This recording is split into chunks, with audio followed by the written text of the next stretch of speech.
was a phenomenal win. It's the first time that we've ever won here as a club, and I think that speaks to how difficult a task it is. And I don't think it should be glossed over that you're playing in difficult conditions. It's not easy playing in the mountains, as we discussed the other day, and to have won in the way that we won very convincingly for me, in spite of the fact that the game finishes in the way it finishes with us defending our box for large periods. That was a really convincing win, and we won in the way that we knew we'd have a good chance of winning today. And I think you also saw a side in them that is absolutely desperately fighting to get above the playoff line. And I think the combination of that, the combination of the conditions here, and the fact that we've won with a decent margin is credit to all the players in there, because it is not an easy place to come and play. What made this one so comfortable when maybe similar games the rest of the season haven't been so comfortable defending that lead? Well, we've talked a lot about what it takes to see leads out in these situations, and I think if you look across the Seattle game and the game today, we've shown real, firstly, organization, discipline. There's a real framework and strategy, but also the players then have to fill that with life. And I've talked a few times about the real desperation to keep the ball out of the net, and the real grit and determination that goes with that. And we've seen that in bucket loads over the course of the last two games. And I never really got too hung up on the narrative about us not being able to close games out in comparison to other teams, because I think with a team that is most often leading across all 30 teams, it's natural that we get to the end of games and the opposition are throwing everything at us, and from time to time you are going to concede goals and give leads up. But I think in very difficult circumstances against Seattle last week, very good team, one of the better teams in the league, and then today a team, not up there, but they have good players. They are a team that has a very clear playing style, and they are absolutely desperate to win. So I think given our position going into the last 15-20 minutes, it was always going to be a case of having to defend the box in the way that we did, and I never thought it was in doubt. I felt we were really comfortable at the top of the box, and the players were phenomenal to a man in that sense. You talked a lot about how you've sort of chunked up the season a little bit and motivated players throughout the season by breaking things up. As you go down the stretch here, do you find that you're talking more about potentially winning trophies or more about potentially playoff positioning? Let's put it that way. No, we talk about winning trophies because I feel we're positioned to do so, and we have been positioned to do so for a while. And it's an ambitious group. I'm an ambitious coach. I feel like this is a situation that we have to try and take advantage of as a club. That it's not a situation. When you consider where we are in the table and the Open Cup that you're in every year, and it's very difficult to come by a situation like this. And we've done a really good job to get ourselves in this position, and we've got to make sure that we treat every game between now and the end of the year as if it's a cup final, and we'll see where that takes us. And we've got a group of players in there that are really motivated to take that spot above us now, and we'll see what happens over the course of 6 huge games left in MLS.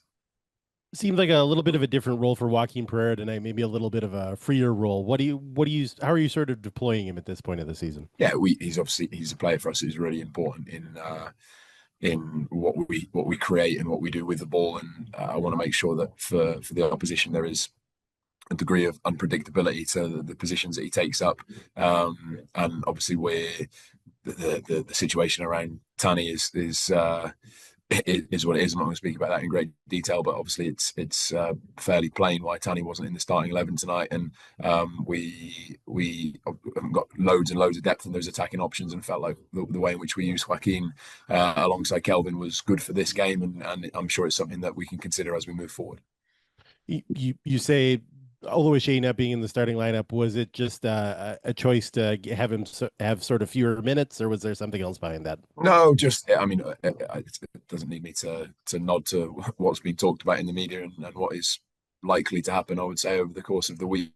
But Tani has been here, been engaged, but hasn't been able to train as fully as I would have liked over the course of this week, and I didn't want to take any risks in that sense. It's obviously a pretty pivotal moment in his career, and I think the fact that he was able to come on and help us at the end in the way that he does in those situations was big, and I think he demonstrated tonight what a strong team player he is, what a strong defensive forward he is in those moments, and how he can really help us and has helped us up until this point.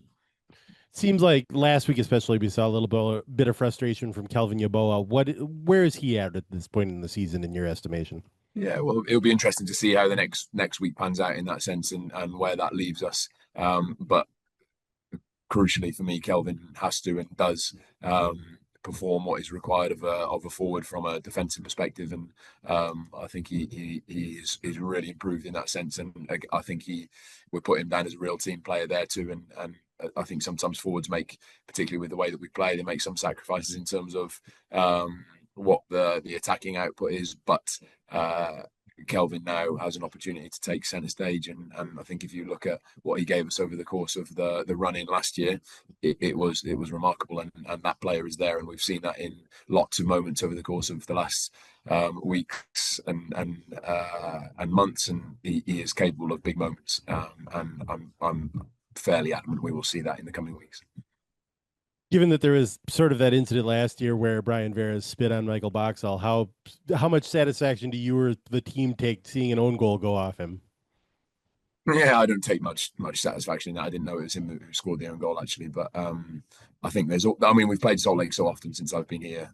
Played them obviously over the course of the playoffs last year, a couple of games late on last year. We played them ironically in the first preseason game back this year, and we've had two good games against them this year. And I always feel there's a bit of an edge to the game, and particularly given the context now, us fighting for a position at the top of the table, those guys fighting to get over the line for the play-in game, and that brings with it a real tension. And I think we handled that really well, and we certainly did our bit to win the game. How much do you find yourself sort of looking at the other results, whether it's Vancouver right now or San Diego later, where you start watching those games and thinking about the top of the table? Yeah, I don't. I think it's very difficult not to. I think you with the way the games have gone tonight, and the guys that are around us playing as we speak. It's hard to ignore as you get in. Obviously, everyone's talking about the results, and everyone, of course, has that vision up toward the top of the table, and we want to make sure that we're really well positioned to fight for that top spot over the course of the remaining 6 games. We've put ourselves in a really good position tonight, and we've tackled 2 really difficult games in the last 2. We've got Portland heading into the international break, and we really want to finish this little chunk of games well before hopefully we welcome the new guys in, and we can feel that we've got slightly more depth, and we can properly attack the remainder of what we have. It's good for me. Get home safe. Thanks, John. Speak soon. All right. Later. Congrats. Safe travels tomorrow. Thanks, mate.